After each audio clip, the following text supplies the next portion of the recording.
Adrian, medyo natagalan na talagang nasurpresa tayo. Pero ito na po. Okay, update natin, Jen. Okay, on top, number 1, Bongo, 23,882,819.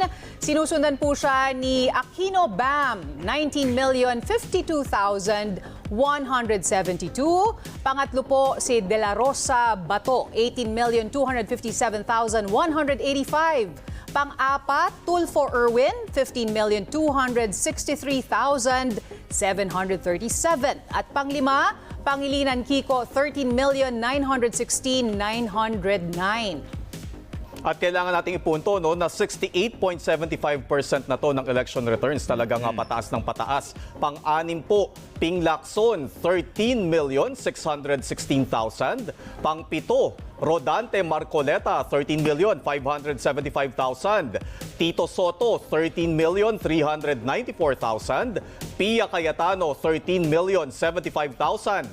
Camille Villar, pang-10, 12,041,000. Sige, tapusin mo na, Adrian. Ayan, at pang-11, Amy Marcos, 11,864,000. Pang-12 po, Lito Lapid, 11,791,000.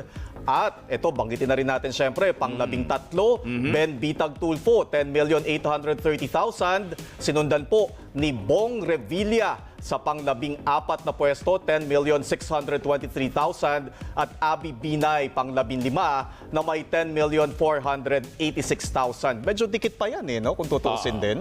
Doon sa ika-12 at ika-13 pwesto, halos parang mga nasa 41,000 mahigit yung boto na nasa pagitan lang nila para halos magpantay. Pero ngayon, dahil 68.75% pa lang naman ang bilang, malaking bagay pa yung natitirang mga 31.25%. Hindi natin kasi pa nakikita kung saan mga rehiyon yung ilang mga boto.